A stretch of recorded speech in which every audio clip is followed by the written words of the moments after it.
मैं कहता हूँ 99% लोगों ने अपने शास्त्र पढ़े नहीं है, देखे भी नहीं। हमारा जो प्रथम मंत्र वो हमारे को देते हैं, उसमें वो सारे देवी देवताओं की ही सही भक्ति का मंत्र बताते हैं और वही करना होता है। देखिए, इसमें मेन बात ये है कि देवी देवताओं की भक्ति हम कर रहे हैं, लेकिन अगर हम उनका सही मंत्र नहीं जपेंगे तो वो हमारे को, उनके अंदर जो पावर है वो उसके हिसाब से भी वो हमारे को कुछ भी नहीं दे पाएंगे। इसका विरोध सर इसलिए ज्यादा होता है कि इसमें सबसे पहला सवाल आता है, ब्रह्मा विष्णु महेश के माता पिता कौन है। और दर्शकों, आज हम मौजूद हैं फरीदाबाद के लखानी चौक पर। जी हाँ दर्शकों, आज जिस जगह पर मैं मौजूद हूँ वहाँ पर खास ये है कि यहाँ पर कुछ लोग एक पुस्तक का प्रचार कर रहे हैं, और वो पुस्तक खास इसलिए है क्योंकि वो पुस्तक काफ़ी दिनों से चर्चा में चल रही है। अगर मैं आपको शॉर्ट में बताने की कोशिश करूं तो मामला है एमपी के गुना जिले का, और अभी हाल ही में उत्तराखंड का भी एक मामला सामने निकल कर के आया है।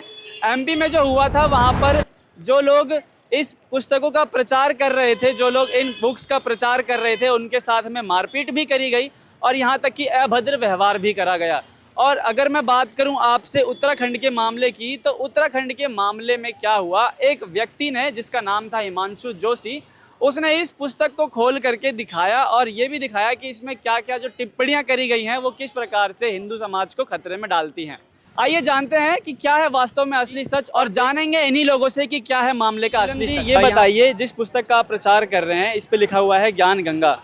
मैम, ये पुस्तक बहुत चर्चा में रहती है, बहुत विवादों में रहती है। इतना सब कुछ होने के बावजूद भी आप यहाँ पर खड़े होकर फिर से प्रचार कर रहे हो, और मैं आपकी संख्या देखूँ तो लगभग 100-150 से लोग जहाँ पर ज़्यादा ही हैं। तो क्या रीज़न है कि आप यहाँ पर खड़े हो और इसका प्रचार कर रहे हो? ये पुस्तक है ज्ञान गंगा, जो हमारे संत रामपाल जी महाराज जी द्वारा लिखित पुस्तक है, लेकिन उन्होंने इसमें अपनी तरफ से कुछ भी नहीं लिखा है।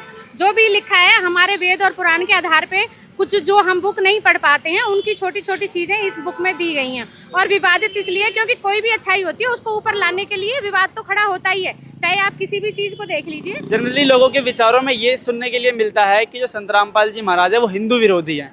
इस बात में कहाँ तक की सच्चाई है? नहीं, संत रामपाल जी महाराज बिल्कुल हिंदू विरोधी नहीं है। वो सिर्फ वेदों में प्रमाणित सद्भक्ति देते हैं, जिसका लोग विरोध करते हैं। जो नकली धर्म गुरु हैं इसलिए विरोध करते हैं क्योंकि उनकी जो दुकानें हैं वो बंद हो रही है। हमारे आप कैसे कह सकते हैं कि उनकी दुकानें बंद हो रही हैं? क्योंकि संत रामपाल जी महाराज वेदों में प्रमाणित ज्ञान है और इस बुक के अंदर सारा वही प्रमाणित ज्ञान दे रखा है जिसकी हम सेवा कर रहे हैं। तो फिर ये तो वही बात होगी ना कि इसमें तो फिर आपके उन्होंने ज्ञान लिखा हुआ है, अपना खुद का अपना ज्ञान लिखा हुआ है। नहीं, आप इसमें जो भी कुछ लिखा है, आप जो हिंदू में जितने भी वेद पुराण जो शास्त्र हैं जिन पे हम बिलीव करते हैं, आप मैच कर लो उनसे। हमारे गुरुजी का अपना लिखा हुआ कुछ नहीं है, सब उन्हीं के आधार पर लिखा हुआ है इसमें। मतलब आप ये कह रहे हो कि इसमें जो लिखा हुआ है वो वेद पुराण और ये गीता जी जितने भी धर्म ग्रंथ हैं उनसे लिखा हुआ है। जी जी। तो फिर हम वो क्यों ना पढ़ें, ये क्यों पढ़ें? देखिए, सभी सारे इतने बड़े ग्रंथ उठा के कोई नहीं पढ़ता है, और इसमें शॉर्ट में सभी ग्रंथों का सारांश है इस बुक के अंदर। तो उसको, इस बुक को पढ़ना ज़्यादा आसान होगा और जो भी डाउट है इस बुक से क्लियर हो जाएगा। राइटर हैं संत रामपाल जी, कहीं ना कहीं उनका, लोगों का मानना ये है कि वो भी हिंदू विरोधी हैं और जो उनके फॉलोअर्स हैं वो भी हिंदू विरोधी हैं। तो क्या ये बात सच है? जी नहीं, ये बात बिल्कुल ही गलत है।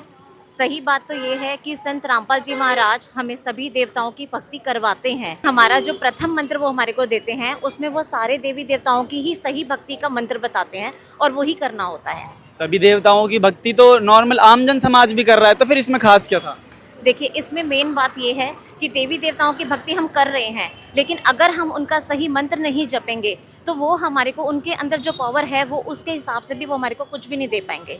अगर हम अपनी किस्मत से ज़्यादा कुछ चाहते हैं तो उसके लिए हमें अपनी सही भक्ति करनी चाहिए, जो सही भक्ति हमें परमात्मा बताते हैं। तो जो लोग विरोध कर रहे हैं इस बुक का, वो भी तो हिंदू ही हैं, फिर वो लोग आपको हिंदू विरोधी क्यों बोल रहे हैं? शुरुआत से ही जो है हम गलत भक्ति कर रहे हैं। जो भी हमारे हमारे पंडित जी हैं या जो भी हमारे संचालक हैं, जो हमारे धर्मों के जो संचालक हैं, उन्होंने जो भक्ति हमें बता रखी है वो शास्त्रों से अलग बताई हुई है, इसीलिए इतनी दुनिया जो है भटकी या हुई फिर इस है। पुस्तक के अनुसार ये सारी चीजें बेकार हैं? ये सब चीजें नहीं करने की, ये हमारे शास्त्र नहीं इसको सपोर्ट करते। तो दर्शकों, जैसा कि आपने सुना, जो मैम थी हमारे साथ में, उनके ये यहाँ पर जवाब थे कि जो लोग इस पुस्तक का विरोध कर रहे हैं, एक्चुअली में उनको ही नहीं मालूम है कि उनको क्या करना चाहिए।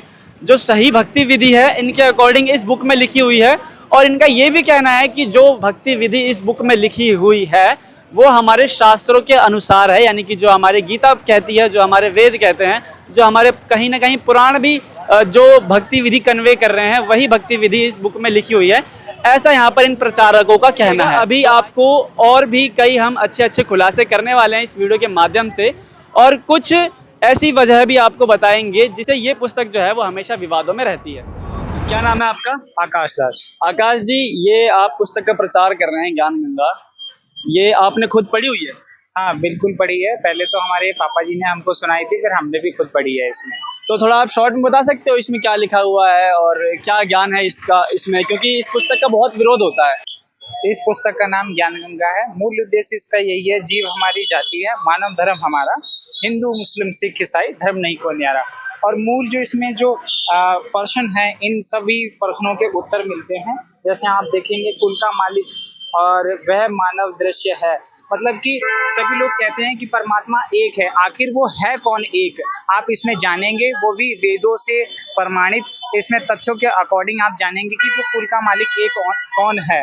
और हिंदू धर्म में जैसे प्रचलित है काफी देवी देवताओं की पूजा करना या धार्मिक स्थलों पे जाना, वहाँ पे जाना क्या व्यर्थ है या फिर वहाँ पे लाभ मिलता है जाने से, तो ये सब चीजें भी जानेंगे। व्रत करने से क्या हमें लाभ होता है, तो ये भी आप इसमें जानेंगे किस प्रकार से लाभ होते भी हैं। क्या भक्ति कौन सी शास्त्र के अनुकूल है, कौन सी शास्त्र के विरुद्ध है, आप इस पुस्तक में ये भी जानेंगे।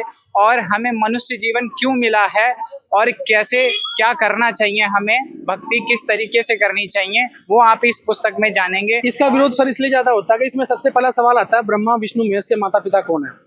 और कोई ये सवाल फर्स्ट टाइम कोई सुनता है तो थोड़ा सा ना उसको रिएक्शन उसको अलग होता है, क्योंकि हमारे जितने भी कथावाचक है, धर्मगुरु है, ये ब्रह्मा विष्णु महेश तक की भक्ति बताते हैं।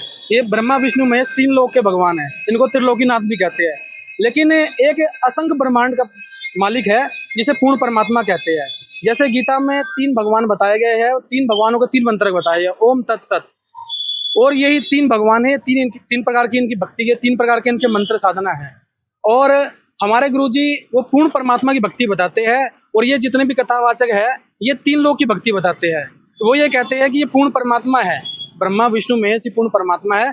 जबकि हमारे सदग्रंथों में देवी भागवत पुराण में क्लियर लिखा हुआ है, भगवान विष्णु दुर्गा माता की स्तुति करते हुए बोलते हैं, माता तुम जगत जननी हो, ये सारा संसार तुमसे उद्भासित हो रहा है। मैं ब्रह्मा तथा शंकर तुम्हारी कृपा से ही विद्यमान है। हमारा तो आविर्भाव मतलब जन्म, तिरोभाव मतलब मृत्यु हुआ करती हो, तुम ही नित्य हो, जगत जननी हो, ये सारा संसार तुमसे उद्भासित हो रहा है।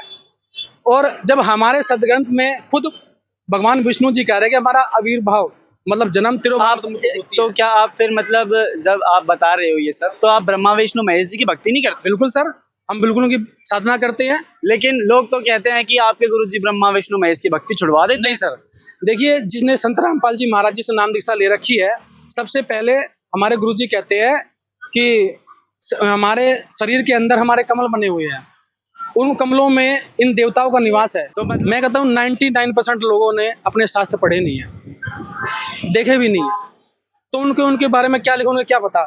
जब तक वो पढ़ेंगे नहीं, टैली नहीं करेंगे। देखिए ये हमारे संत रामपाल जी महाराज की पुस्तक है पवित्र ज्ञान गंगा। कैमरामैन से एक बार प्रार्थना करना चाहूंगा, दिखाएंगे जरूर। इसके अंदर हमारे सभी सदग्रंथों का सार है। आप इस पुस्तक को लीजिए, इसको पढ़िए और अपने सदग्रंथों से मिला के देखिए। आप क्रॉस चेक करोगे तब आपको मालूम पड़ेगा कि क्या सच है और क्या झूठ है। अभी एमपी में कुछ दिनों पहले एक घटना हुई थी जहां पर इस पुस्तक का बहुत ज्यादा विरोध करा गया था, और वहां पर कुछ जो आपकी तरह ही प्रचारक थे उनको चोटें भी आई थी, काफी मतलब गंभीर चोटें आई थी।